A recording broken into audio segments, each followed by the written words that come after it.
So primarily, I hope that you remember a very preliminary point which I explained you yesterday regarding McNaughton rules. We'll continue from there. So first thing that you should remember that in a criminal trial, the burden of proving commission of an offense is always on the prosecution, and the level of that proof is beyond reasonable doubt. That burden never shifts. But always remember that if the accused is taking the plea that I committed a particular offense under an influence of insanity, and that is covered under section 84, then to prove those facts, the burden of proving those facts is upon the accused. It is not upon the prosecution. Alright, prosecution नहीं बताएगा कि वो insane था या नहीं. It is the accused who will take that plea, और फिर उसको साबित करना होगा कि वो कि at the time of committing the offense he was insane. Similarly, एक बार जब accused ने plea ले ली और sufficient material दिखा दिया कोर्ट को कि नहीं वो सच में insane था at the time of committing the offense, तो ये burden कि अब इस plea को disprove करना है, इस plea को गलत साबित करना है, ये उसके ऊपर है. ये burden अब prosecution के ऊपर है. Now prosecution has to disprove the plea that has been taken by the accused person.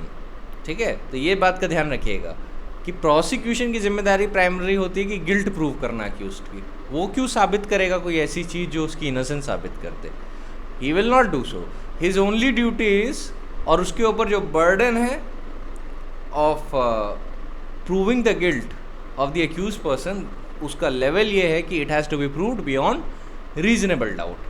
Alright, and you should also remember while reading any provision of general exception under IPC, you will read it with section 105 of the Evidence Act, which mandates the court to presume absence of such circumstances. तो court मान के चलेगा ऐसा कोई कुछ था नहीं, कोई इंसैनिटी नहीं थी. अब ये अक्यूज जब प्ली लेता है और साबित करता है कोर्ट के सामने कि नहीं वो इंसेन था, या उसने राइट ऑफ प्राइवेट डिफेंस में किया, या मिस्टेक के परव्यू में आती है उसकी एक्ट्स, तो ये बर्डन ऑफ प्रूफ अक्यूज पे होगा. कोर्ट कोई डिफेंस प्रिज्यूम करके नहीं चलता है, और प्रोसिक्यूशन के ऊपर तो ये बर्डन बिल्कुल भी नहीं होता है कि वो अनसाउंड माइंड की प्ली ले अक्यूज्ड के बिहाफ पे. ये बात याद रखिएगा. प्रोसिक्यूशन के ऊपर बर्डन बस इतना होता है कि it has to prove commission of the offence by the accused beyond reasonable doubt. जब अक्यूज्ड एक बार ये साबित कर देता है सफिशिएंट मटेरियल से कि yes it was the accused person who committed the act, but while he was committing the act he was under the influence of insanity as envisaged under section 84. That is the legal insanity. That means at the time of doing the act he never knew what he was doing was wrong or contrary to law, or was incapable of knowing nature of the act. So in that situation, only in that situation he will get the benefit of section 84. तो एक बार accused ने जब ये plea ले ली, तब अब burden prosecution पे shift कर रहा था ये साबित करने का कि जो अक्यूज्ड ने जो प्ली ली है वो गलत है. और मैं ये मटेरियल अब आपको दिखाऊंगा कोर्ट को जो ये साबित कर देगा कि while at the time of committing the offence accused sane mind का था, वो झूठ बोल रहा है. और right, it can be myriad of circumstances, myriad of materials produce किए जा सकते हैं to show his intent, guilt, conduct and the sanity of mind. ठीक है, तो फैक्टर सर्कमस्टांसेस के बेसिस पे आएगा. बट लीगल पोजीशन पहले आपको जानना ज़रूरी है कि प्रिंसिपल्स आपको किस सिचुएशन पे कौन से अप्लाई करना है. तो एक जो सबसे इम्पॉर्टेंट केस है जो उसके बाद आता है मैकनॉटन रूल्स के बाद, सुप्रीम कोर्ट का सबसे इम्पॉर्टेंट केस है जिसने अभी तक लॉ की पोजीशन होल्ड की हुई है, वो है दया भाई छगन भाई Thakkar versus state of Gujarat. ये केस आपको याद रखना है जब भी आप सुप्रीम कोर्ट का कोई जजमेंट कोट करना चाहते हैं, क्योंकि इसमें प्रिंसिपल समराइज्ड हैं कि इंसैनिटी की प्ली को कैसे डील किया जाएगा. ऑलराइट, तो प्रिंसिपल्स क्या हैं? Prosecution must prove beyond reasonable doubt that the accused has committed the offence with the requisite mens rea, and burden of proving that always rests on the prosecution from the beginning till the end of the trial. ये तो आपको पता ही है. Prosecution को trial की first stage से लेके last stage तक ये साबित करना होता है कि accused was the one who committed the offence and he has the requisite mens rea. और लेवल ऑफ प्रूफ क्या होना चाहिए? बियॉन्ड रीजनेबल डाउट होना चाहिए.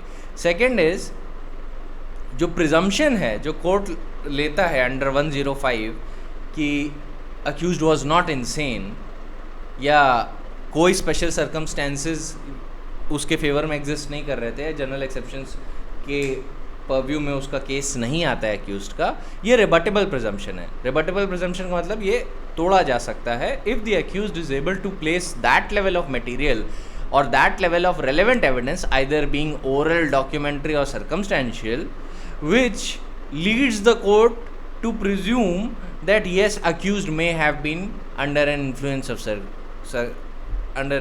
of insanity while committing that offense. All right, तो ये जो level of relevant proof है, ये burden जो accused के ऊपर है to take the plea that he was insane.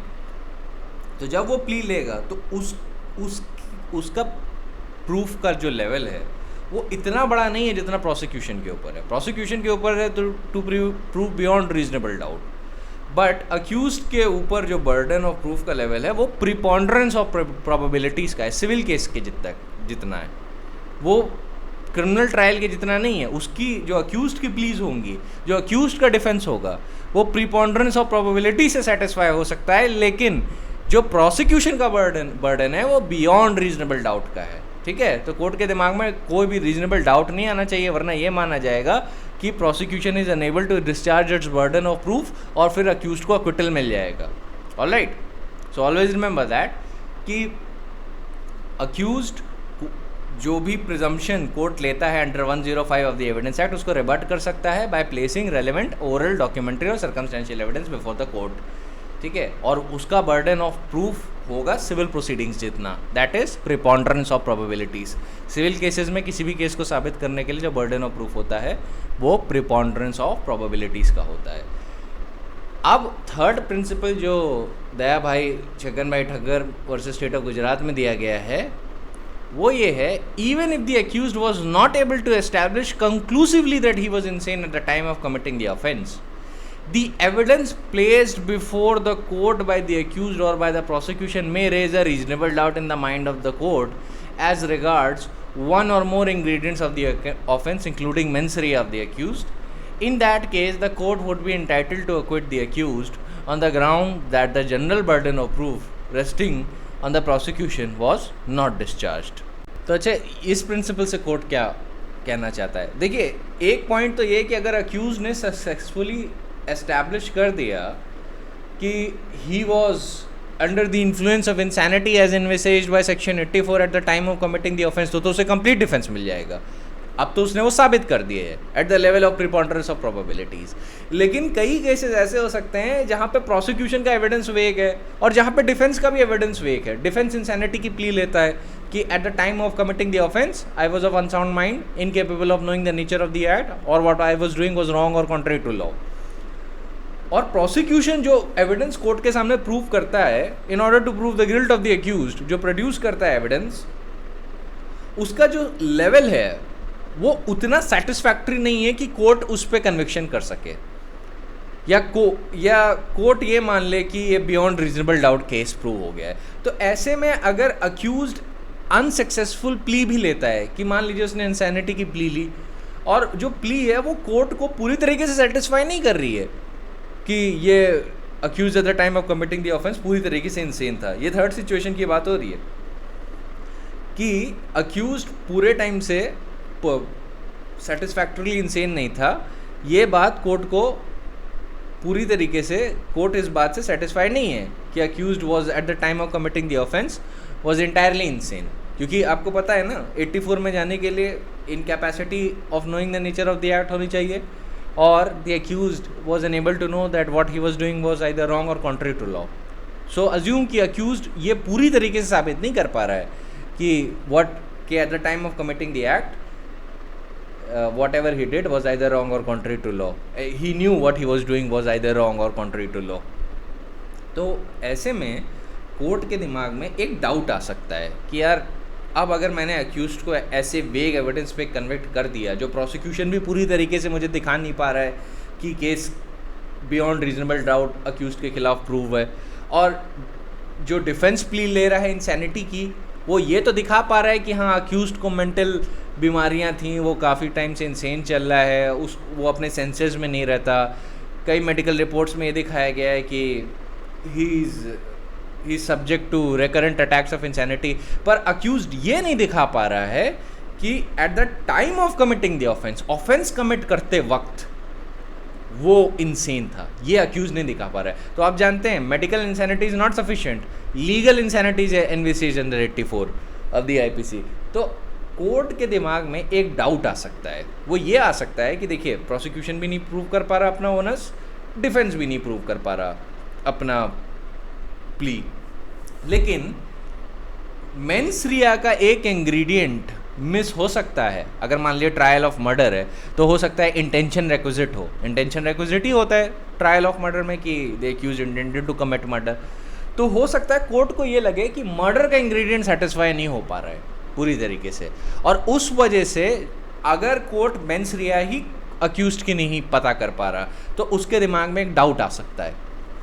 तो फिर कोर्ट ये बोल देगा कि prosecution was unable to discharge is burden of proof and the case has not been proven beyond reasonable doubt and hence the accused person is entitled to an acquittal.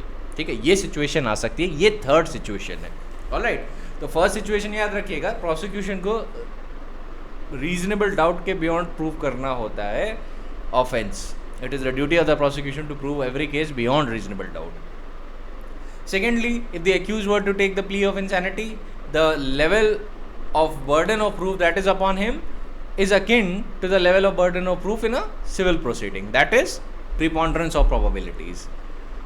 Third situation is, even if the accused was not able to conclusively establish that he was insane at the time of committing the offense, the evidence placed before the court by the accused or by the prosecution may raise a reasonable doubt in the mind of the court as regards to one or more ingredients of the offense, including mens rea of the accused, and in that case the court would be entitled to acquit the accused person on the ground that general burden of proof resting on the prosecution was not discharged.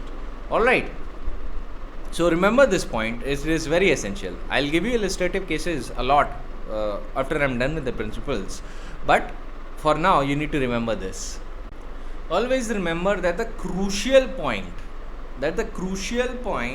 to establish the defence of section 84 ये दिखाना ज़रूरी है कि at the time of committing the offence, जिस वक्त वो act हो रही थी, जिस वक्त वो काम हो रहा था जो ऑफेंस कहलाता है कानून की नज़रों में, उस वक्त की एक्ट के दौरान ही अक्यूज्ड अनसाउंड माइंड का था। अब इसके लिए ये रेलेवेंट हो जाता है कि before the commission of act उसकी मेंटल स्थिति कैसी थी और after the commission of act उसकी मेंटल स्थिति कैसी थी। ऑलराइट, ये दोनों चीज़ें रेलेवेंट हो जाती हैं, पर ध्यान रखिएगा क्रूशियल पॉइंट यही होता है कि at the time of committing the offence वो इंसेन होना चाहिए, तभी उसको 84 का बेनिफिट मिलेगा। और इंसैनिटी भी उस लेवल की होनी चाहिए जहाँ पे he is incapable of knowing the nature of the act और he doesn't know that what he is doing is either wrong और contrary to law. That should be remembered. अब एक इलस्ट्रेशन ले लीजिए, एक आदमी अपनी वाइफ को मार देता है and he takes the plea of insanity before the court. Prosecution कहता है इंसेन नहीं है, और अक्यूज जब इंसैनिटी की प्ले लेता है तो 3-4 एविडेंस देता है कोर्ट को। पहला एविडेंस जो मिलता है कोर्ट को वो ये होता है कि वो उसकी मेडिकल हिस्ट्री में उसको ब्लैकआउट्स होते थे और ब्लैकआउट्स के दौरान वो एक ऐसी हरकतें करता था जो उसको याद नहीं रहती थी। ऑलराइट, सो मेडिकल एविडेंस से भी ये दिखता है कि yes he had a medical history of these kinds of attacks of insanity. Blackout होने की वजह से वो कुछ भी करता रहता था, उसे एपिलेप्टिक फिट्स पड़ते थे और उस फिट्स के दौरान वो हेल्यूसिनेट करता था, सिचुएशंस इमेजिन करता था अपने आप, और उसकी वजह से जो भी एक्ट्स फिर करता था ड्यूरिंग दैट हेल्यूसिनेशन वो उसको याद नहीं रहती थी। ये मेडिकल हिस्ट्री से साबित होता है। सेकेंड एविडेंस वो ये प्रूव करता है कि जब ऑफेंस हुआ, जब मर्डर हुआ उसकी वाइफ का, तो वो सीन ऑफ क्राइम से फ्लड नहीं किया, वो वहीं पे बैठा रहा एंड ही वाज शॉक्ड कि ऐसी घटना हुई है और उसने खुद पुलिस को फ़ोन किया। तीसरा पॉइंट ये भी रेलेवेंट होगा जो कोर्ट के सामने प्रेजेंट किया जाएगा कि उसने एविडेंस को छुपाने की कोशिश बिल्कुल भी नहीं की। चौथा पॉइंट ये कि पूरी सिचुएशन में उसको नहीं पता था कि he was the one who was responsible for the murder of his wife because he was under the influence of insanity. तो उस वक्त जब कोर्ट इस एविडेंस को देखेगा तो कोर्ट ये सोचेगा कि yes it seems that he was under the influence of insanity. तो ये ध्यान रखिएगा कि at the time of doing the offence the accused must be of unsound mind and should be incapable of knowing the nature of the act or doesn't know what he is doing is right, either wrong or contrary to law. तो eight the time of doing the offence की act को determine करने के लिए court को उस act commit होने के पहले की भी सिचुएशन जानने की ज़रूरत है और उस एक्ट कमिट होने के बाद की भी सिचुएशन जानने की ज़रूरत है टू नो होलिस्टिकली कि अक्यूज्ड कैसे काम कर रहा था. फिर कोर्ट मेन मुद्दे पे आता है. अच्छा, ये तो रेलेवेंट पॉइंट हो गया कि हाँ ठीक है, ये सर्कमस्टेंस दिखा रहा है अक्यूज्ड के फेवर में जा रहा है. फिर एक टाइम पे कोर्ट के सामने वो पॉइंट्स प्लेस किए जाते हैं कि हेल्यूसिनेशन के दौरान जो अक्यूज्ड पर्सन है वो ऐसी चीज़ें इमेजिन करता है कि जैसे वो नर्क में है और उसके आसपास डीमंस हैं, या वो ऐसी सिचुएशन इमेजिन करता है कि जानवर्स उसके आसपास हैं जो उस पर हमला कर रहे हैं. तो कोर्ट ने जो अभी ये रेलेवेंट सर्कमस्टेंसेस देखे वो और स्टंडन हो जाते हैं ये जान के कि जो हेल्यूसिनेशन है वो भी इस लेवल के हैं जहाँ पे अक्यूज्ड को पता ही नहीं होता है कि वो क्या कर रहा है और किस सिचुएशन में है. तो ऐसे में अक्यूज्ड को बेनिफिट मिल जाएगा. देखिए, ध्यान रखिए, मैंने क्या क्या पॉइंट रेलेवेंट इस इलस्ट्रेशन में देखे कि उसकी मेडिकल हिस्ट्री थी हेल्यूसिनेशन की, क्राइम करने के बाद वो कहीं भागा नहीं, एविडेंस छुपाने की उसने कोशिश नहीं की. हेल्यूसिनेशन भी ऐसे होते थे जहाँ पे अक्यूज्ड इनकेपेबल हो जाता था ये जानने से कि वो कर क्या रहा है, या उसको ये लगता था कि सब लोग उस पर हमला कर रहे हैं. ऑलराइट, तो ये पॉइंट्स रेलेवेंट थे. पर ध्यान रखिएगा, इनमें से एक पॉइंट बाय इटसेल्फ सफिशिएंट नहीं होता. ऑलराइट, बाय इटसेल्फ सफिशिएंट मत मान लीजिएगा. ये सारे टोटलिटी में तो सफिशिएंट होते हैं बट बाय इटसेल्फ नहीं सफिशिएंट होते हैं. They are relevant by themselves but not sufficient by themselves. Alright, ये बात याद रखिएगा. So we need to prove the sufficiency. अब एक दूसरा इलस्ट्रेशन ले लीजिए. अक्यूज्ड पर्सन अपनी वाइफ को मार देता है और उसके बाद वो सीन ऑफ क्राइम से भाग जाता है, जंगल में छुप जाता है, फिर अपने रिलेटिव्स को फ़ोन करता है कि उसने ऐसा ऐसा कर दिया, उसे बचा लो. अब आपको भी पता चल गया होगा बाय कॉमन सेंस कि वो इंसेन नहीं था, लेकिन एविडेंस के दौरान ये दिख जाता है कि मेडिकल हिस्ट्री में उसको एपिलेप्टिक अटैक्स आते थे, वो हेल्यूसिनेट करता था, उसको स्क्रिजोफीनिया भी था, उसको एक से एक भयानक बीमारी थी जिसमें उसे ऑडिटरी और विजुअल हेल्यूसिनेशंस होते थे और उस हेल्यूसिनेशंस के अंदर ही उसने काम किया. ये मेडिकल एविडेंस सजेस्ट कर रहा है.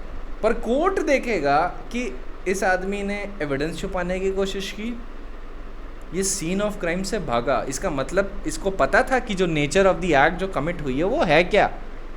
तीसरी चीज़ कोर्ट ये भी देखेगा कि ये जो पर्सन है ये भागा तो सही, इसने रिलेटिव्स को फ़ोन भी किया ये अपने फेवर में एविडेंस दिलवाने के लिए कि मेरी मदद करो, और फिर उसने बोला होगा कि शायद पुलिस को आप इन्फ्लुएंस करिए या मेरी इस केस में मदद करिए, किसी भी तरीके से मुझे बचाइए.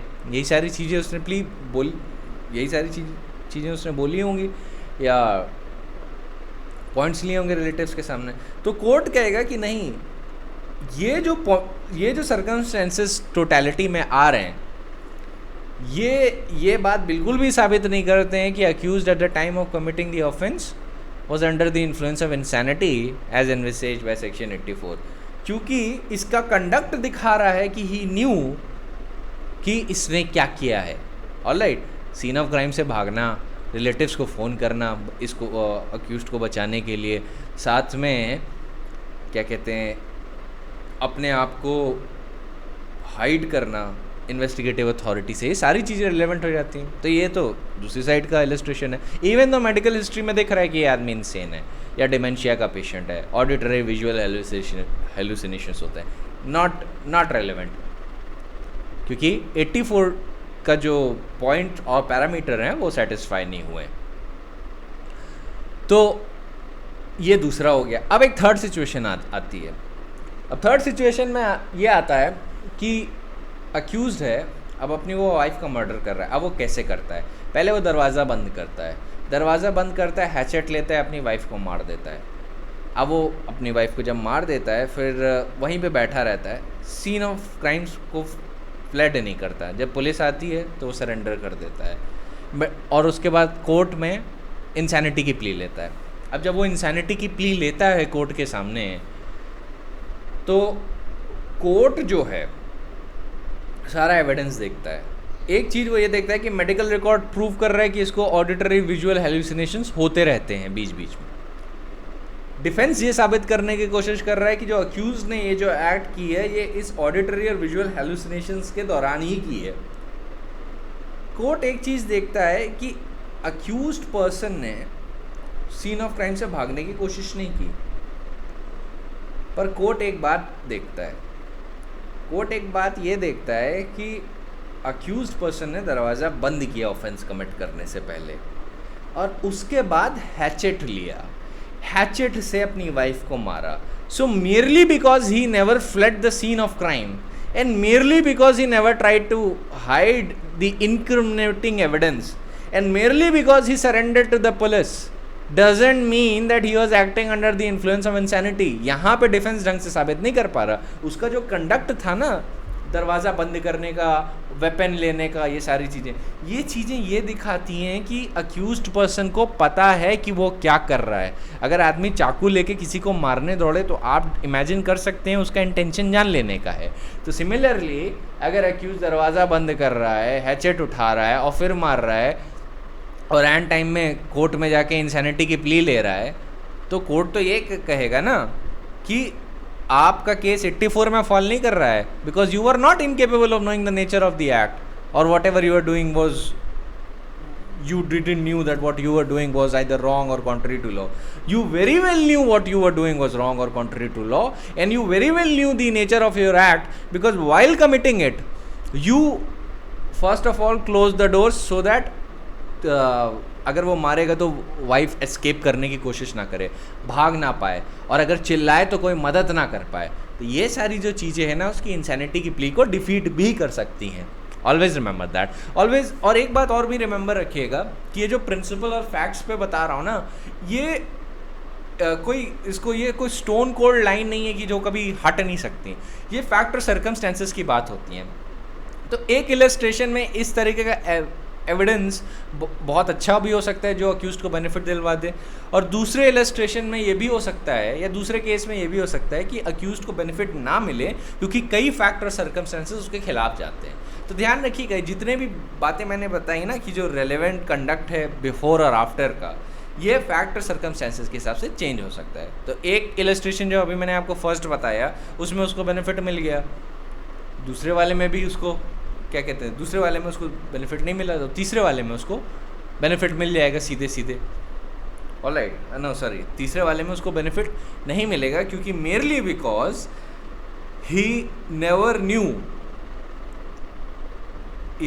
merely because he was not aware of the situation that I will be caught, or he never made an attempt to conceal the incriminating evidence, or he never tried to fled from the scene of offense। ये सारी situations relevant होती हैं, court कहेगा और it is relevant, but court will not say that it is sufficient by itself to prove the plea of insanity। So always remember, relevancy must not be confused with sufficiency. So you need to take the plea and sufficiently prove it as well। और अगर ये भी circumstances साथ में आ गए कि आपका conduct ऐसा था कि आपने दरवाज़ा बंद किया, खिड़कियां बंद की टू मेक श्योर कि जो विक्टिम है वो चिल्ला ना पाए, भाग ना पाए, और उसके बाद ऑफेंस कमिट किया, तो notwithstanding the scenario that you never tried to hide the offense, you never tried to fled from the scene, ये अपने आप में sufficient नहीं होंगे। जो थर्ड इलस्ट्रेशन मैंने आपको दिया है ये सिर्फ सफिशिएंसी साबित करने के लिए दिया है कि देखिए फैक्ट और सर्कमस्टेंसेज में कई चीज़ें ऐसी आ सकती हैं कि एविडेंस हो सकता है सफिशिएंट ना हो। तो किसी भी फैक्ट को टोटलिटी में देखा जाता है और किसी भी एविडेंस को भी टोटलिटी में देखा जाता है, आइसोलेशन में नहीं देखा जाएगा। Alright, so continuing further, accused has to only establish his defense on preponderance of probability as observed in Surendra Mishra versus state of Jharkhand. अब इसमें आप कोई भी केस डाल सकते हैं, कोई भी केस ना डालें तब भी चलेगा क्योंकि ये जनरल पोजीशन है। जब एक बार अक्यूज ने अपनी प्ली प्रिपॉन्डरेंस और प्रोबेबिलिटी पे साबित कर दी, तब ओनस किस पे शिफ्ट कर जाएगा? प्रोसिक्यूशन पे, to prove that accused was not insane. ठीक है, but it is not every and any plea of unsoundness of mind that will suffice। The standard test to be applied shall be of legal insanity and not of medical insanity. Once a person is found to be suffering from mental disorder, mental deficiency, which takes within its ambit hallucinations, dementia, loss of memory and self-control, at all relevant times by the way of appropriate documentary and oral evidence, the person concerned would be entitled to seek and resort to the general exceptions from criminal liability. The crucial point of time for considering the defense plea of unsoundness of mind has to be with regard to the mental state of the accused at the time of the offense when it was committed. Alright, and in order to determine that, the evidence of conduct which preceded, attended, and was followed by the accused is also relevant. Similarly, in Ratanlal versus State of Madhya Pradesh, Supreme Court said, it is now well settled that the crucial point of time at the unsoundness of mind should be established is the time when the crime is actually committed, and the burden of proving this lies on the accused. In Dayabhai Chhagganbhai Thakkar versus State of Gujarat, it was laid down that it is a rebuttable presumption that the accused was not insane under 105 when he committed the crime, in the sense laid down by section 84 IPC. The accused may rebut it by placing before court all the relevant evidence, oral, documentary or circumstantial, but the burden of proof upon him is no higher than that which rests on civil proceedings. If from the material placed on record a reasonable doubt is created in the minds of the court with regard to the mental condition of the accused at the time of occurrence, he shall be entitled to the benefit of the reasonable doubt and consequent acquittal. ये भी एक relevant point है. It was observed in Vijay Singh versus State of Uttar Pradesh. So remember these important points. ठीक है. So एक बार revision की सेक के लिए मैं आपको सारे प्रिंसिपल समराइज कर देता हूँ सेक्शन 84 के. First, every type of insanity is not legal insanity. The cognitive faculty must be so destroyed as to render one incapable of knowing nature of his act or what he is doing is wrong or contrary to law. Second is, court shall presume absence of such insanity under 105 of the Evidence Act. The burden of proof of legal insanity is on the accused, though it is not as heavy as on the prosecution to prove an offence. Next is, the court must consider whether the accused suffered from legal insanity at the time when the offence was committed. Next is, in reaching the conclusion, the circumstances which preceded, attended or followed the crime are relevant considerations. And last is, the prosecution in discharging its burden in the face of the plea of legal insanity has to merely prove the basic fact and rely upon the normal presumption of law that everyone knows the law and the natural consequences of his act. By that I mean, you know that whenever any person commits any act which amounts to offence, then the general presumption is what? Every rational man is intended to presume the consequences of his act, है ना? तो prosecution को उस plea को तोड़ने के लिए ऐसा evidence produce करना होगा जो इस नेचर का हो, जो कोर्ट के दिमाग में ये दिखा दे कि no, at the time of committing the offence he was not insane. In fact इसका कंडक्ट ऐसा दिख रहा है कि he very well knew whatever act he was committing, he was fully conscious of it. ये भी चीज़ों का ध्यान रखिएगा कि 4 kinds of person who are said to be of non-compos mentis, not of sound mind. An idiot, one made non-compos mentis by illness, a lunatic or a madman or a drunkard. ठीक है, वो इतनी deep state of intoxication में है due to liquor कि he is unable to know what he is doing. Alright, so that is also a person who is of non compos mentis. एक चीज़ का और ध्यान रखिएगा कि it is only the complete delusion and hallucination जो अगर साबित हो गया तब जाके किसी अक्यूज्ड को बेनिफिट मिल सकता है 84 का. पार्शियल डिल्यूजन पे नहीं मिलेगा. कि लेट अस सपोज कि accused is only partially under the influence of delusion, but उसको थोड़ा थोड़ा आइडिया है कि वो कौन सी एक्ट कमिट कर रहा है और वो क्या कर रहा है और किसके खिलाफ कर रहा है. तो पार्शियल डिल्यूजन में उसको बेनिफिट नहीं मिलता, उसको कंप्लीट डिल्यूजन पे बेनिफिट मिल सकता है. और डिल्यूजन भी वैसा होना चाहिए जैसा कि if the courts were to put any other man in the same delusion, then the courts may come to a conclusion that whatever he is doing, he is unable to know the nature of his act, or what he is doing is either wrong or contrary to law. ठीक है, ये level साबित करना बहुत ज़रूरी है. एक बार आपके लिए मैकनॉटन रूल्स भी रीइटरेट कर देता हूँ जिससे आपको याद रहे. इसमें भी यही पॉइंट है. The relevant point to decide the unsoundness of mind is at the time of doing the act. To determine that the conduct of the accused both before and after the crime can be considered. Second is history of insanity, including medical history, can be taken into account. Third is absence of motive, secrecy, accomplice, arrangement, etc. are relevant. It is the legal insanity which is within the ambit of section 84, and hence partial delusion, uncontrolled impulses are no defense under it. Alright, you need to remember that. And you also need to remember the 4 points which have been laid down under the McNaughton's rule. अब section 84 entirely McNaughton rules पे based है, तो ये नहीं कि आपको अलग से उसको प्लेस करने की ज़रूरत है. आपको सेक्शन के साथ ये लिखना होगा कि ये जो सेक्शन है it is reproduction of McNaughton's rule itself. Summary है वो section 84 of McNaughton rules. McNaughton rule के जो 5 क्वेश्चंस थे उनके जवाब क्या थे ये भी मैं आपको बता दे रहा हूँ. Every man is presumed to be sane and possess sufficient degree of reason to be responsible for his crimes until contrary is proved. ये पहला प्रिजम्पशन है. तभी 105 ऑफ द एविडेंस एक्ट में एब्सेंस प्रिज्यूम करना है कोर्ट को. ठीक है, क्योंकि प्रिजम्पशन जो कोर्ट बना के चलता है कि every man is presume to be sane and to possess a sufficient degree of reason to be responsible for his crime. ये मैकनॉटन रूल्स के पहले सवाल का जवाब था. सेकेंड जो जवाब था जो कोर्ट ने दिया था मैकनॉटन रूल में वो ये है, और ये एसेंशियल पॉइंट ही आपको बता रहा हूँ. An insane person is punishable if he knows at the time of crime that what he is doing is either wrong or contrary to law. तो अगर पागल व्यक्ति भी है तो अगर उसे पता है कि वो क्या कर रहा है तो he is liable. Always remember that. So it is not sufficient कि insanity थी या वो पागल था. ये ज़रूरी है दिखाने के लिए कि वो पागल था और उस insanity की इन्फ्लुएंस में उसने जब एक्ट कमिट की तो he was unable to know that what he is doing is either wrong or contrary to law. अगर पागल आदमी को पूरी तरीके से पता है वो क्या कर रहा है, if he very well knows what he is doing, then he'll be convicted. Merely because a person is insane, that will not automatically entitle him to the benefit of section 84.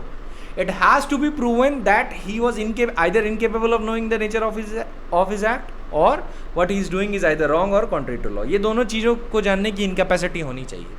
अगर नहीं है, अगर इनकैपेसिटी ये present नहीं है, he knows what he is doing, and even if the medical records prove that such person is insane, even then he will not get benefit of section 84.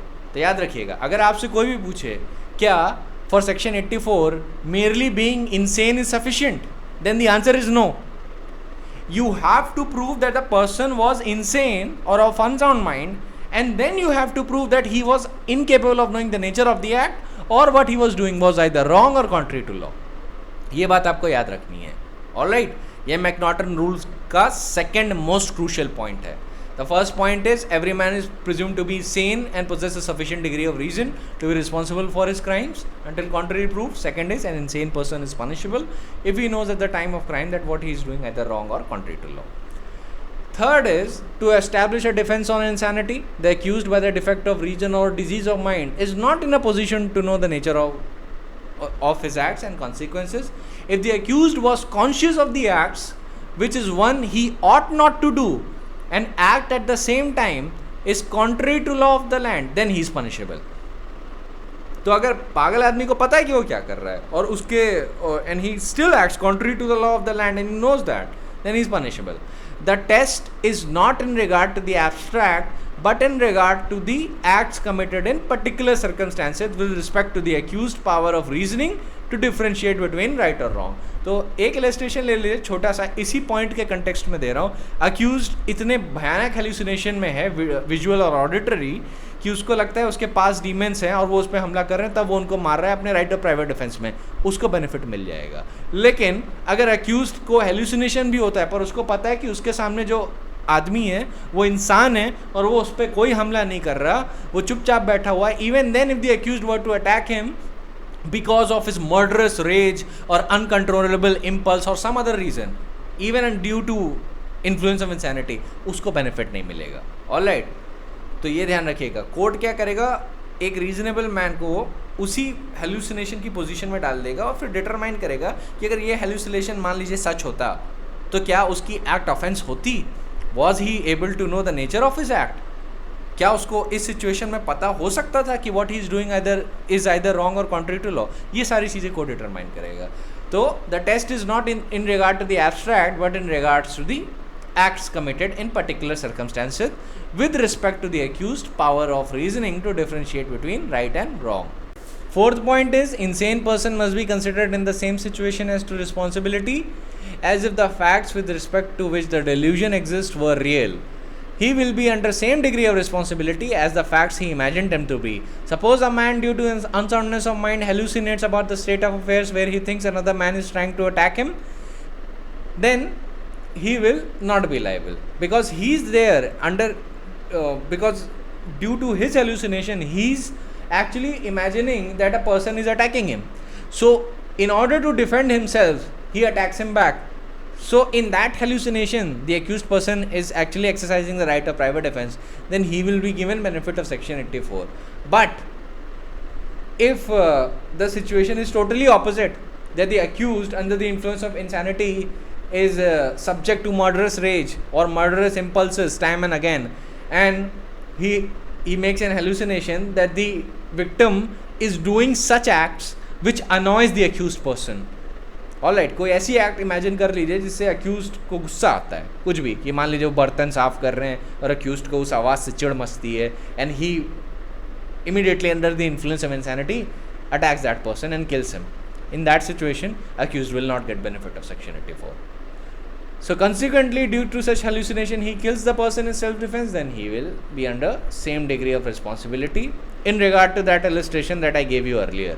ये जो बात है ना, ये जो लास्ट लाइन मैंने बोली, it is under the context that suppose a man due to unsoundness of mind hallucinates about a state of affair where he thinks that another man is trying to attack him, and consequently due to such hallucination he kills that person in self defense, then he will be under the same degree of irresponsibility and he will get the benefit of section 84. But पर Contra अगर वो situation आपने imagine कर ली यहाँ पे hallucination ऐसा है जो अक्यूज्ड को लग रहा है कि दूसरा पर्सन ऐसी एक्ट कर रहा है जो उसको अनॉय करती है या उसकी इंसल्ट कर रहा है, जिससे अक्यूज्ड को मर्डरस रेज आ जाती है due to influence of insanity, and he murders that person in revenge और for any other cause under a fit of insanity. In that situation the accused person will not get benefit of section 84. Fifth point जो इसमें answer हुआ था वो India के relevant नहीं है कि it is the jury's role to decide whether the defendant is insane or not. तो जूरी ट्रायल तो इंडिया में अबॉलिश हो गया है, तो that point is not relevant for us. So McNaughton rules ने जो स्ट्रेस किया था वो अंडरस्टैंडेबिलिटी ऑफ राइट और रॉन्ग पे किया था और इंटेलेक्चुअल टेस्ट पे किया था रादर देन अ मॉरल और इफेक्टिव डेफिनेशन जिस पे उसने स्ट्रेस किया था. इसके लिए मैकनॉटन्स रूल्स ने lack of control, irresistible impulses, irresistible drives, ये सारी चीज़ें नेग्लेक्ट कर दी थी. एसेंस था टेस्ट ऑफ नोइंग और test of right and wrong. Alright, यही मैकनॉटन रूल्स का एसेंस है. इसी पे आप 3 पॉइंट और ऐड कर देंगे मैकनॉटन रूल्स पे, ठीक है. ध्यान रखिएगा, केस लॉ का रिप्रोडक्शन उतना ज़रूरी नहीं है जितना आपको प्रिंसिपल्स याद रखने ज़रूरी हैं. You need to remember the principles more than the case law. एक बार प्रिंसिपल सारे याद हो गए, you can always move on to the case laws. So to add on the McNaughton rules by gathering the dictum laid down by the Supreme Court and the principal essences that the Supreme Court has laid down. First is the relevant point of time to decide the unsoundness of mind is at the time of doing the act. To determine that, the conduct of the accused both before and after the crime can be considered. Second is history of insanity including medical history can be taken into account. Third is absence of motive, secrecy, accomplices, arrangement etc. are relevant. ये बातें relevant हो जाती हैं कि accused person के पास कोई motive नहीं था क्राइम कमिट करने का. ये रेलेवेंट है, सफिशिएंट नहीं है, ध्यान रखिएगा. Do not confuse relevancy with sufficiency. So absence of motive कि अक्यूज्ड के पास कोई भी मोटिव नहीं था क्राइम कमिट करने का, रेलेवेंट है. अक्यूज ने एक्ट अपनी छुपाने की कोशिश नहीं की, एविडेंस हाइड करने की कोशिश नहीं की, सीक्रेसी में ऑफेंस नहीं किया, ये भी रेलेवेंट है। Alright, absence of secrecy also relevant. Accused के साथ कोई अकम्प्लिसेस नहीं है, मतलब कोई और को अक्यूज नहीं जिन्होंने साथ में मिलकर ऑफेंस किया हो। साथ में मिलकर अगर अक्यूज पर्सन ऑफेंस कर रहा है तो ये दिखाता है कि accused is having his cognitive mental faculties intact. Alright, so you need to remember कि लैक ऑफ अकम्प्लिस भी रेलेवेंट है। एक और पॉइंट क्या रेलेवेंट है, लैक ऑफ अरेंजमेंट, कि उसने ऑफेंस के लिए प्रिपेयर नहीं किया, कहीं से उसने आर्म्स और एमिनेशन नहीं मंगाया टू कमिट एन ऑफेंस। ये सारी चीज़ें धीरे धीरे टोटलिटी में रेलेवेंट होती जाती हैं। और फिर उसका कंडक्ट बिफोर और आफ्टर सब कुछ जब आप एक टोटलिटी में देखते हैं along with the medical history, then you can say कि yes it might be sufficient और it might be not. Alright, पर किसी एक पॉइंट को बाय इटसेल्फ सफिशिएंट मत ले लीजिएगा। Finally, final point that I would add is the legal insanity which is within the ambit of section 84, that is only the scope of section 84, that it only encompasses the legal insanity within it, not medical insanity. Hence partial delusion, uncontrolled impulses are not a defense under section 84. ये बातें आप याद रखिएगा, this is very important.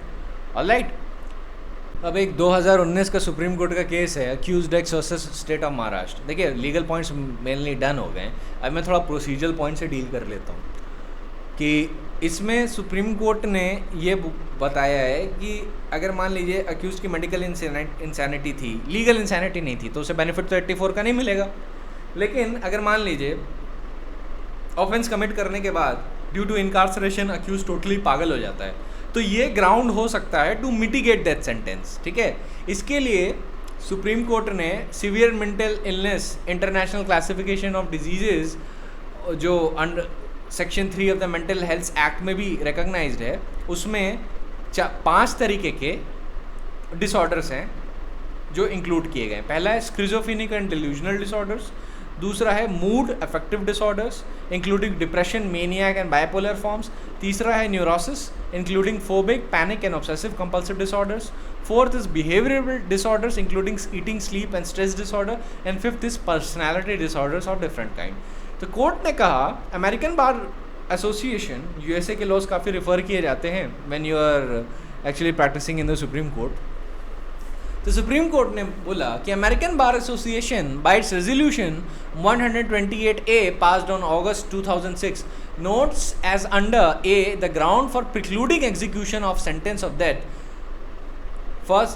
The first ground was that the grounds of precluding execution of sentence of death, that they should not be carried out if the prisoner has a mental disorder or disability that significantly impairs his or her capacity to make a rational decision to forego or terminate for post-conviction proceedings available to challenge the validity of the conviction or sentence. Second, to understand or communicate the pertinent information or otherwise assist the counsel in relation to the specific claims bearing on the validity of the conviction or sentence that cannot be fairly resolved without the prisoner participation. Or third, to understand the nature and purpose of punishment to appreciate the reasons for its imposition for the prisoner's own case. तो basically American Bar association ने क्या resolution जारी किया था कि execution को preclude किया जा सकता है जहाँ पे इलनेस इस लेवल की है जो ये 3 पॉइंट साबित कर दे। पहला ये है कि अक्यूज्ड को ये नहीं समझ में आ रहा कि जो उस पे जो इम्पोजिशन हुआ है सेंटेंस का वो क्यों हुआ है, हालांकि eight the time of committing the offence उसने जिस भी लेवल ऑफ इंसैनिटी में एक्ट कमिट की वो लॉ डिफेंस नहीं मानता। लेकिन जब आदमी इतना ही पागल हो चुका है कि अब उसको यही नहीं समझ में आ रहा है कि उस पर सेंटेंस क्यों इम्पोज हो रहा है, तो ये एक ग्राउंड है मिटिगेशन का कि डेथ पेनल्टी को हम मिटिगेट कर सकते हैं। दूसरा ये है कि जहाँ पे जब काउंसिल और अक्यूज्ड की कम्युनिकेशन होती है ना, क्योंकि देखिए हम लोग जब डिफेंस काउंसिल होते हैं तो अक्यूज से बात करते हैं, अक्यूज से कंसल्टेशन करते हैं। तो अगर अक्यूज इस लेवल की इंसैनिटी में जा चुका है जहाँ पे डिफेंस को ही नहीं पता चल रहा है कि हम इसके फेवर में बोलें क्या, क्योंकि इसको कुछ याद नहीं है। अब हो सकता है प्रोसिक्यूशन के पास ऐसा मटेरियल हो जो ये साबित कर दे कि नहीं अक्यूज्ड को पूरी तरीके से पता था उसने क्या एक्ट किस स्टेट में की, तो ऐसे में डिफेंस इम्पेयर हो जाता है। तो डिफेंस अपनी पूरी ड्यूटी ढंग से इसलिए नहीं निभा पाया क्योंकि अक्यूज्ड ने अपनी मेंटल फैकल्टी अब पूरी तरीके से खो दी है at the time in jail. अब क्योंकि वो मेंटल फैकल्टीज पूरी तरीके से खो चुका है तो डिफेंस काउंसिल को तो सपना आएगा नहीं कि क्या हुआ, तो ऐसी सिचुएशन में भी ये भी एक ग्राउंड मिटिगेशन का माना जा सकता है। देन एक लास्ट ग्राउंड जो कंसिडर किया गया रेजोल्यूशन में वो ये था कि जब accused person due to lack of his mental faculties पूरी तरीके से अपना डिफेंस केपेबल की कैपेसिटी में है ही नहीं, तो ये बिल्कुल भी सही नहीं होगा कि उसको लॉ में हाईएस्ट पनिशमेंट दिया जाए। Alright, so that was the point. तो ये एक टेस्ट ऑफ सिवेरिटी है। तो सुप्रीम कोर्ट ने अमेरिकन बार एसोसिएशन का रेजोल्यूशन देखा, फिर सुप्रीम कोर्ट ने आगे कुछ डायरेक्शंस दिए और एक ऑब्जर्वेशन किया। पहले ऑब्जर्वेशन मैं आपको बता देता हूँ। Supreme court said in line of the above discussion, जो अभी रेजोल्यूशन मैंने पढ़ा, we note that there appears to be no set disorder disabilities for evaluating severe mental illness. However, a test of severity can be a guiding factor for recognizing those mental illness which qualify for an exemption. Therefore, the test envisaged herein predicates that the offender needs to have a severe mental illness or disability, which simply means that a medical professional would objectively consider the illness to be of most serious, so he cannot understand or comprehend the nature and the purpose behind the imposition of punishment.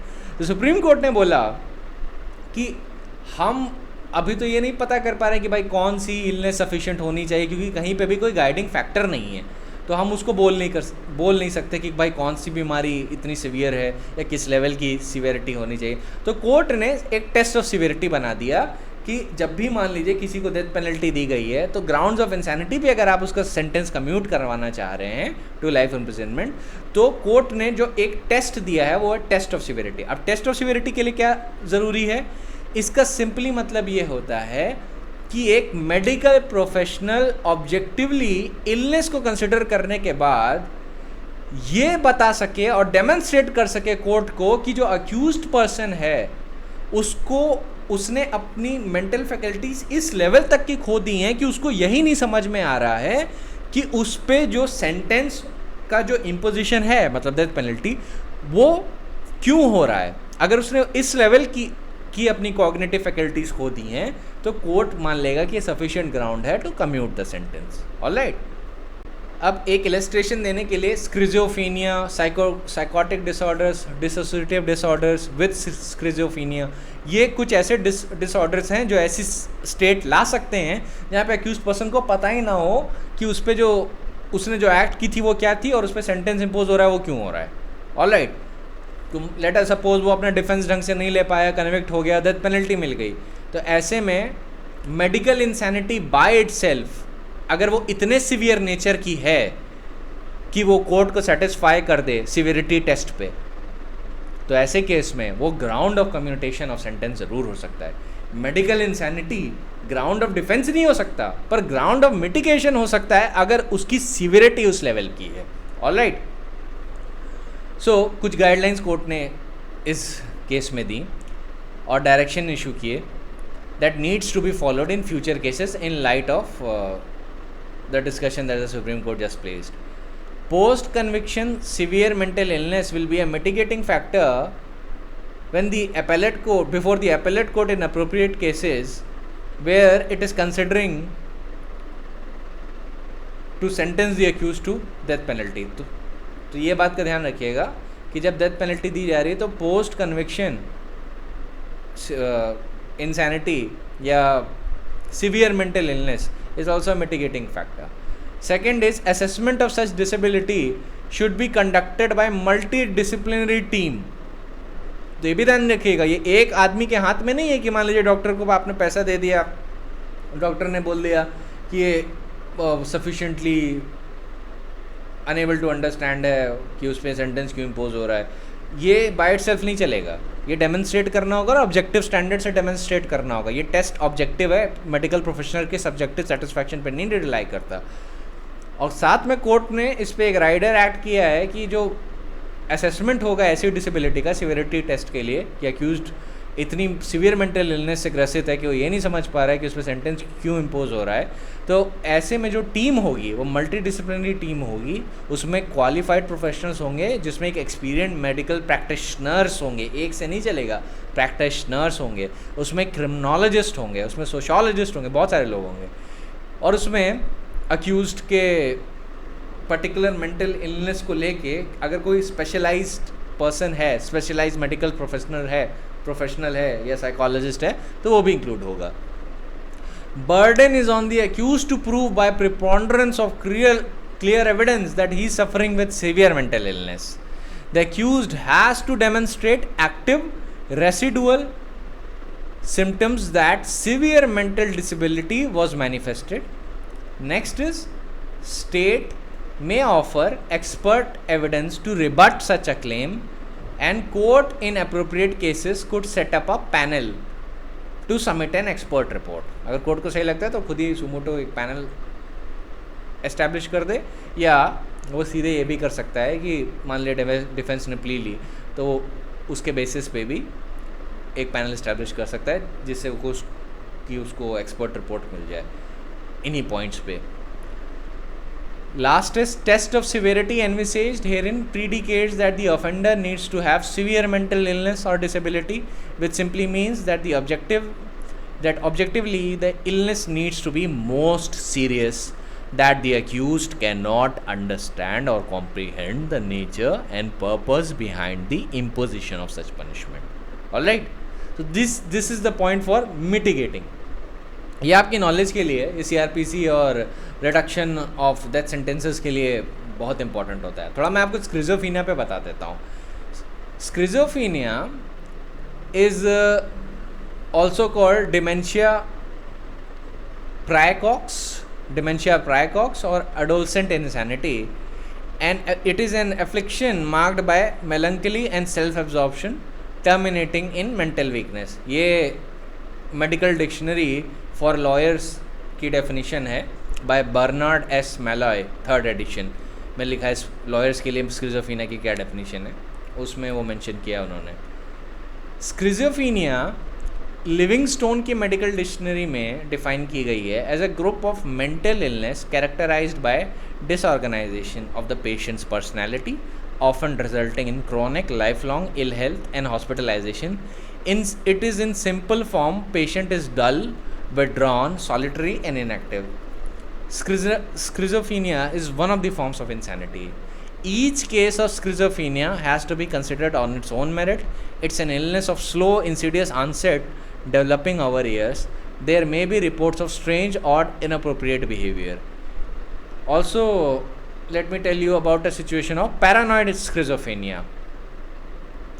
ये medical jurisprudence and toxicology का paragraph है, वो मैं पढ़ रहा हूँ under page number 898. Paranoid schizophrenia is now regarded as a mild form of paranoia is now regarded as a mild form of paranoid schizophrenia. It occurs mostly in males than females.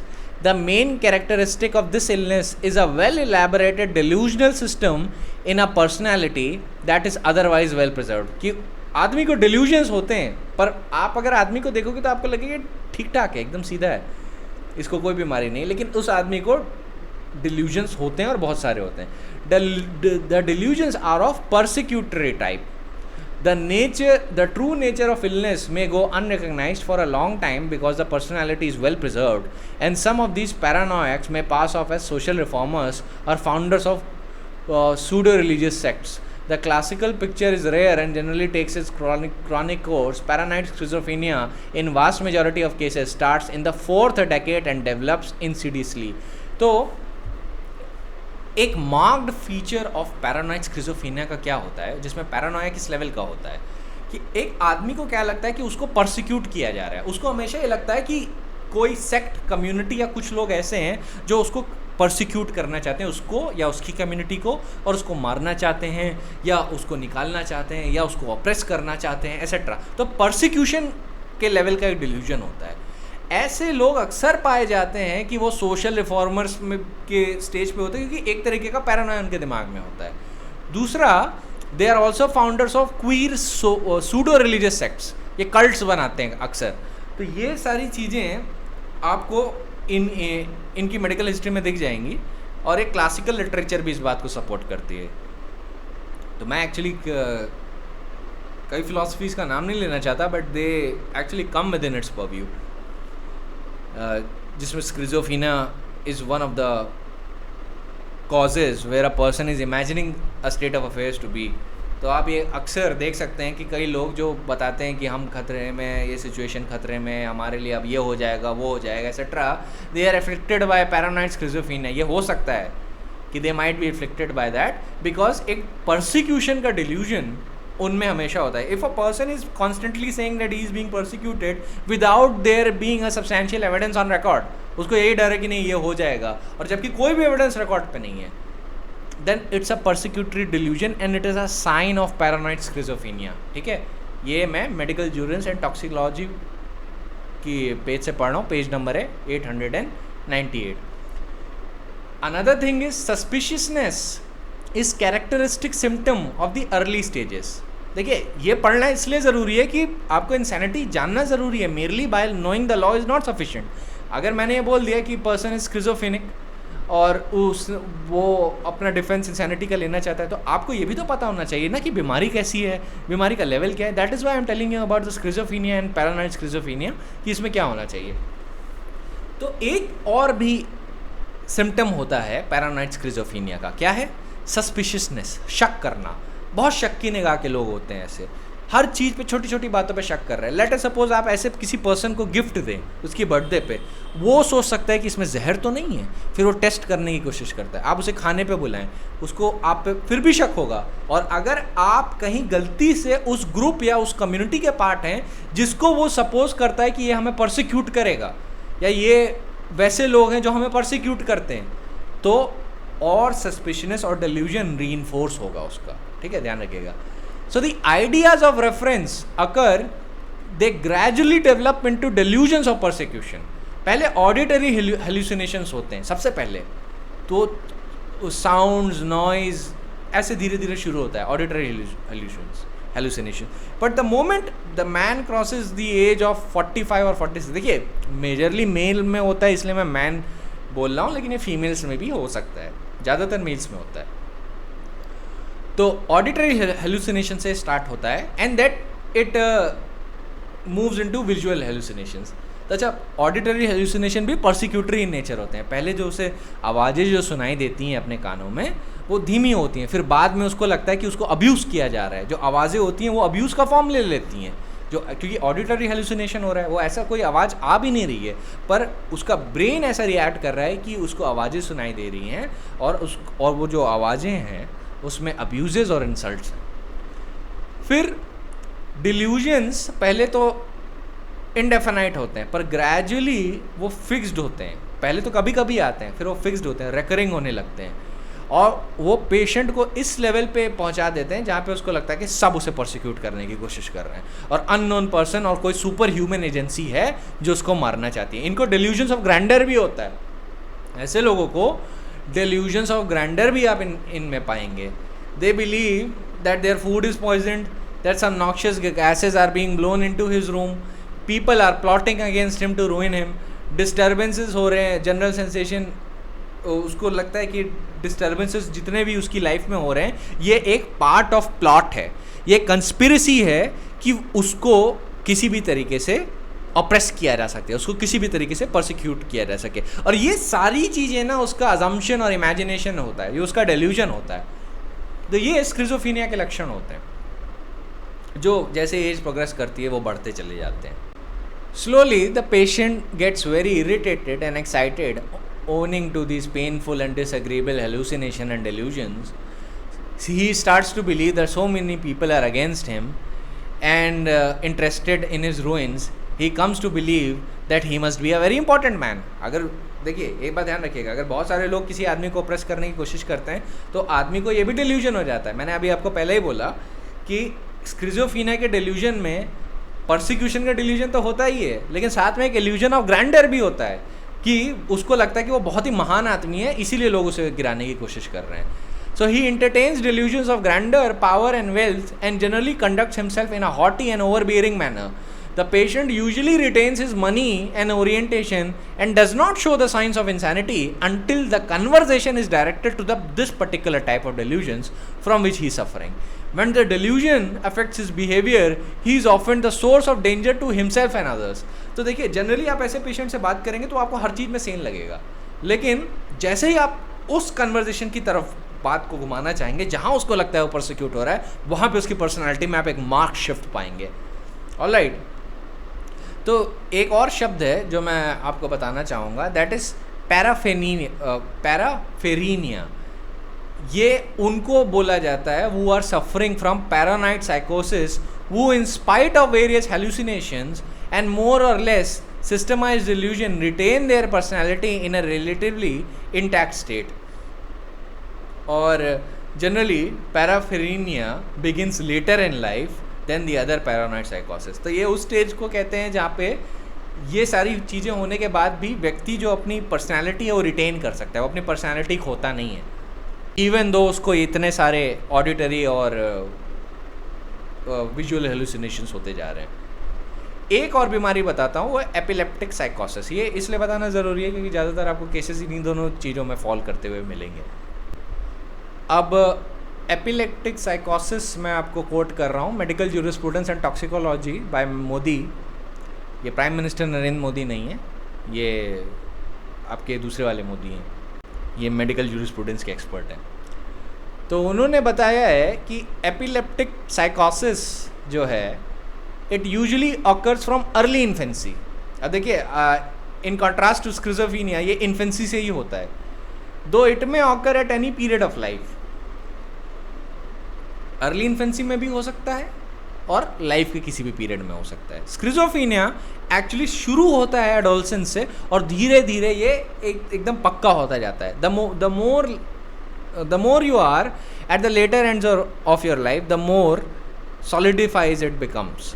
तो आपने देखा होगा generally जो religious cults जो create होते हैं, जैसे gym Jones का कल्ट था और कई कल्ट्स ऐसे होते हैं जो अपने मेंबर्स को बड़ा आइसोलेटेड रखते हैं और यही परसिक्यूशन के डर से डराते हैं, और एक उनकी larger than life and grander personality होती है.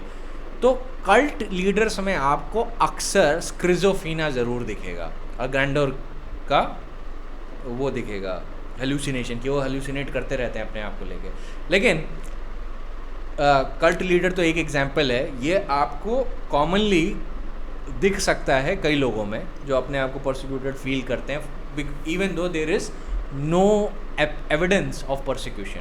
अगर कोई भी आपको बिना एविडेंस ऑफ परसिक्यूशन के अपने आप को परसिक्यूटेड बताए और आप उससे पूछो कि क्यों आप ऐसा सोचते हो, ऐसा क्यों है, तो वो अपने आप को कंस्पिरेसी बताने लगे, साजिश है, मेरी लाइफ में ये खतरा ख़राब हुआ, उसके पीछे साजिश है. देन ऐसी चीज़ों से ये चीज़ें रीइंफोर्स हो सकती हैं that the person is schizophrenic.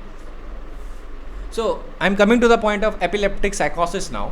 अब ये इसमें क्या कहते हैं, ये अर्ली इन्फेंसी से भी शुरू हो सकता है और ये पीरियड ऑफ लाइफ में किसी भी स्टेज पे आ सकता है.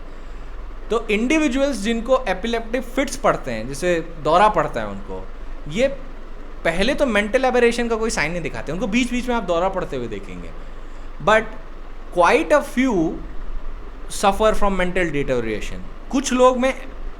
कुछ लोग की साइकोलॉजिकल स्टेट डैमेज हो जाती है, लेकिन वो दे आर वेरी फ्यू. ज़्यादातर लोगों का आपको ये दिखता है कि उनको बीच में फिट्स पड़ते हैं, लेकिन अभी उनकी जो पर्सनालिटी है वो इंटैक्ट है. एक चीज़ उनमें बहुत ज़्यादा देखी जाती है कि रिलीजियोसिटी इनमें बहुत होती है, बहुत ज़्यादा गॉड फीयरिंग होते हैं ये, हद से ज़्यादा फिट्स भी पड़ते हैं और उनकी religiosity is a mark feature. क्योंकि जब जितने भी लोगों में टेस्ट किया गया था ना, ये देखा गया था कि एक कॉमन थ्रेड जो सबके अंदर है is that they are highly religious. देखिए कुछ लोग होते हैं रिलीजियस होते हैं, these people are highly religious. मतलब आप किसी भी चीज़ के एक्सट्रीम पे जाइए तो वो लेवल होता है इन लोगों में. So, religiosity is a marked feature in the commencement, but that feeling is only superficial. Such patients are peevish, impulsive, and suspicious, and easily provoked to anger on the slightest cause. बड़ी जल्दी गुस्सा आता है इनको. The disease is generally characterized by short transitory fits of uncontrollable mania followed by complete recovery. The attacks, however, become more frequent. There is a general impairment of mental faculties with loss of memory and self-control. At the same time, hallucination of sight and hearing occur and are followed by the delusions of persecuting nature. They are deprived of all moral sensibilities and are given to the lowest form of vice and sexual excesses, and are sometimes dangerous to themselves as well as others. In many long standing cases there is a progressive dementia or mental deficiency. तो sexual excesses जो dementia उनका बढ़ने लगता है, mental जो state है उनकी और ख़राब होने लगती है. Dementia is a state where a person is in a state of forgetfulness, कि वो कोई काम करता है उसको बिल्कुल भी याद नहीं रहता थोड़े टाइम के बाद कि क्या हुआ, उसने क्या किया. It is characterised by a memory loss. Dementia भी उनको होने लगता है, ठीक है. और उनको एक्सट्रीम फिट्स ऑफ रेज भी आते हैं. एक तो दौरा तो उनको पड़ता ही है, एक फिट्स ऑफ रेज भी उनको आते हैं. उनके साथ भी एक चीज़ होता है कि उनको लगता है कि उनको प्रोसिक्यूट किया जा रहा है. ये भी सेंस ऑफ डिल्यूजन इनके अंदर होता है. And due to all this combined वो सेक्सुअल एक्सेसेस में भी जाते हैं. You will actually find them sexually depraved. Sexual depravity होती है इन लोग के अंदर, अक्सर देखा गया है.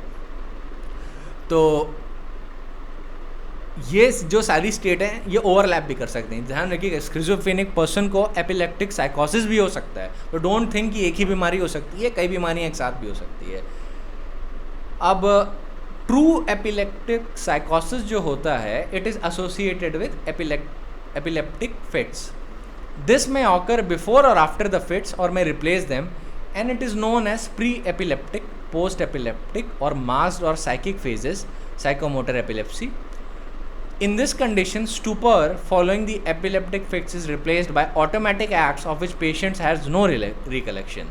The patient is confused, fails to recognize his own relatives, wanders aimlessly. He is terrified by visual and auditory hallucination of religious character and delusions of persecution, and consequently may commit crimes of a horrible nature such as theft, incendiarism, argzany, जिसको हम कहते हैं mischief by fire. It is punishable under 436 IPC.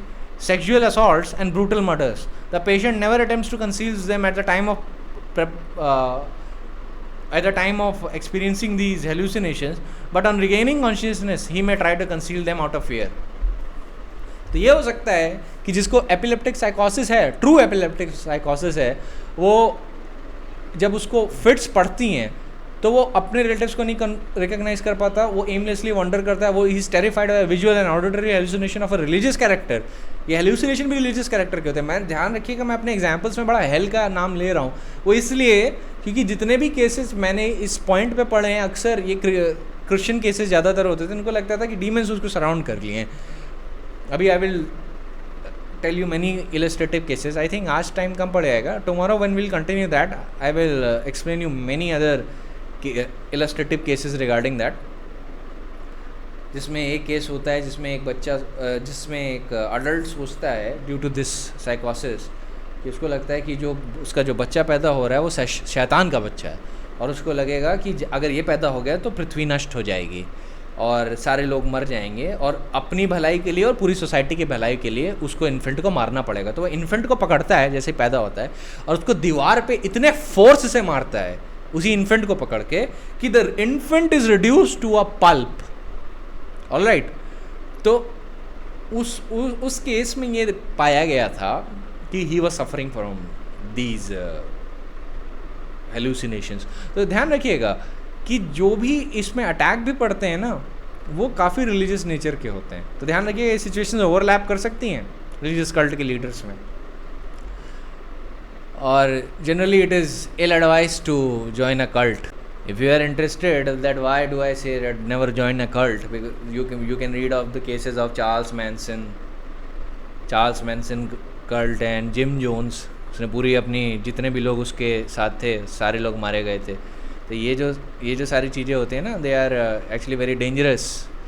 Cults को join करना बहुत dangerous होता है. They are एक मार्क्ड फीचर कल्ट का क्या होता है, वो ये देख लेते हैं कि आप कभी इस ग्रुप को छोड़ के नहीं जाएंगे. अगर आपने इस ग्रुप को छोड़ा तो आप ट्रेटर हैं, और अगर आप ट्रेटर हैं तो हो सकता है we will take your life. साथ में ग्रुप में जो लीडर होता है उसकी लार्जर देन लाइफ पर्सनैलिटी होती है, ग्रैंडर होता है, and is the sole person जिसको स्क्रिजोफीनिया होता है। जैसे जिम जोन्स में भी देखा गया था, जिम जोन्स को ये सारी बीमारी थी, एंड में उसने क्या किया, बताया कि हम एक जूस देते हैं, और मास सुसाइड कमिट की गई थी।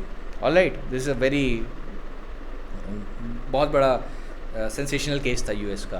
तो ध्यान रखिएगा कि, और उसमें हाँ सेक्सुअल स्लेवरी भी थी वहाँ पे, सेक्सुअल एक्सेसेस भी थी, ये सारी जितनी भी फीचर्स होते हैं ना आपके कल्ट के, वो सारे वहाँ पे हो रहे थे। तो खैर मैं कल्ट पे तो लेक्चर नहीं दे रहा कि कल्ट के क्या पैरामीटर्स होते हैं। इफ़ यू आर इंटरेस्टेड कभी आप मुझसे पूछ लीजिएगा, आई विल टेल यू।